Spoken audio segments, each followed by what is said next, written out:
close your eyes for just a second. Not to relax, not to meditate, but to notice something terrifyingly strange. You can feel your body sitting here. You can hear my voice. You can sense time passing. Yet the one thing you never truly see is the thing you follow. And that is where the mystery begins, because psychology has discovered something deeply unsettling about the soul. Not the religious soul, not the poetic soul, but the psychological idea of a core self. And the truth is this: the moment you try to think about your soul directly, it slips away, fragments, distorts, or even disappears, and that is not a spiritual failure. It is a cognitive trap built into the human mind, because the brain was never designed to look at itself without breaking the illusion that keeps you sane, functional, and socially alive. And this is why across history, across cultures, across philosophies, one rule keeps silently repeating itself: do not stare too long into the self, because when you do, the self begins to dissolve. And this is not metaphorical, this is measurable, this is observable, and this is happening inside your head right now as you listen, because your mind is constantly running a background story called me, a narrative identity stitched together from memory, emotion, habit, and expectation. And the shocking psychological truth is that this story feels solid only when you are not examining it, just like a dream that feels real until you wake up and analyze it.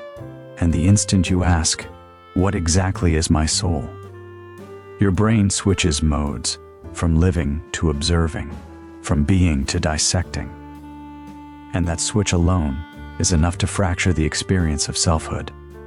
Because the self is not an object you possess, it is a process you enact, and processes collapse when you try to freeze them for inspection, just like trying to see motion by stopping time. And this is why people who obsess over the nature of their soul often report feelings of emptiness, depersonalization, derealization, or existential dread, not because they are weak, but because they are accidentally unplugging the psychological interface that makes reality feel real. And here is where it gets darker. The brain protects the illusion of the soul the same way it protects the illusion of free will, by discouraging direct access. Because if you fully realized how constructed your sense of I is, many of the motivational systems that keep you alive would weaken. Ambition would lose its fuel, fear would lose its target, desire would lose its center, and responsibility would blur. And society cannot function if too many people experience that level of self-transparency, which is why most cultures wrap the soul in symbols, rituals, and myths instead of instructions on how to observe it directly. Because symbols maintain distance, and distance preserves stability, and psychology quietly agrees with ancient wisdom here. Because experiments show that excessive self-focus increases anxiety, depression, and paralysis, while a healthy mind keeps the self slightly out of focus, like peripheral vision, always present but never stared at. And this explains a chilling phenomenon you may have felt but never named. The moment you try to define who you truly are, you feel less real, not more, because the act of definition turns a living experience into a dead concept. And your brain rebels against that reduction, producing discomfort as a warning signal, a kind of mental vertigo saying, stop. This is not how you survive. And yet curiosity pushes us forward, because humans are the only species cursed with meta-awareness, the ability to think about thinking, to feel feelings about feelings, and to question the experiencer behind experience. And this curse is beautiful but dangerous, because without guardrails it leads to existential freefall, where nothing feels solid, including the soul itself. And this is why monks, mystics, and philosophers who go deep into self-inquiry do not do it casually. They train for years under guidance with strict psychological frameworks, because dismantling the sense of self without preparation is like removing the foundation of a building while people are still living inside it. And psychology sees this clearly in dissociative disorders, where the sense of soul or core identity fractures under trauma, showing us that the soul feeling is not indestructible. It is maintained moment by moment by neural coherence, memory integration, and emotional continuity. And when those systems break, the soul does not die, it disappears, leaving behind a terrifying emptiness that sufferers describe as being alive without being someone. And now here comes the most mysterious truth of all.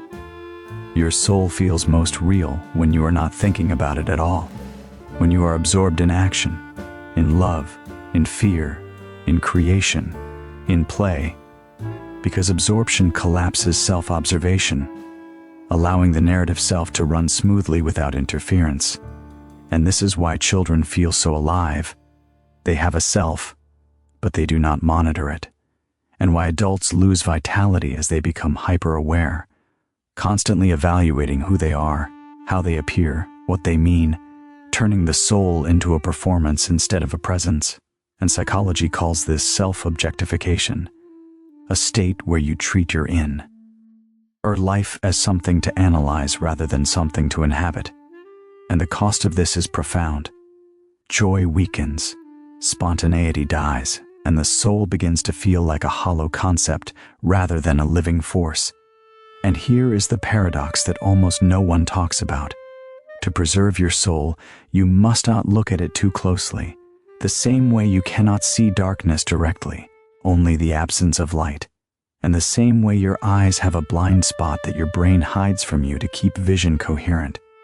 Your mind has a blind spot at the center of self-awareness, and that blind spot is the soul, and trying to illuminate it fully creates psychological noise, distortion, and existential pain, which is why the healthiest minds are not the ones who understand themselves completely, but the ones who understand themselves enough and then let the rest remain mysterious. And this brings us to a truth that may unsettle you.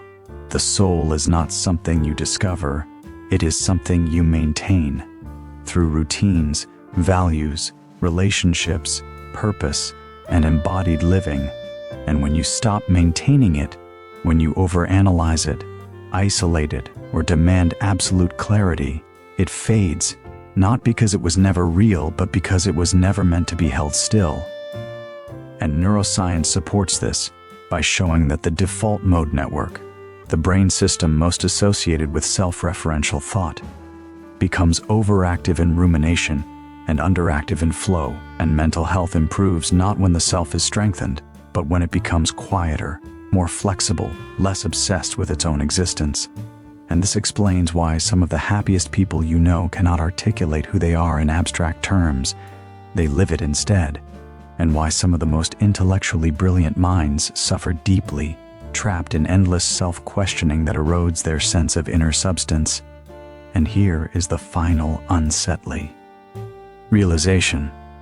The instruction "never think about your soul" is not a command to remain ignorant, but a psychological safeguard, a reminder that some truths must be approached indirectly, through living, not through staring, because the soul is like a shadow. It follows you faithfully as long as you walk forward, but the moment you turn around to chase it, it runs, distorts, or vanishes, leaving you exhausted and empty-handed. And if you take one thing from this monologue, let it be this: you do not lose your soul by being distracted, busy, or imperfect. You lose it by turning it into an object under a microscope, by demanding it explain itself, justify itself, or reveal its final form. Because psychologically speaking, the soul is not a thing you own. It is a fragile illusion that owns you, holds you together, and asks only one thing in return: that you let it work quietly in the background, while you live your life in the foreground, creating meaning not by thinking about who you are, but by acting as if you already exist, fully, mysteriously, and enough.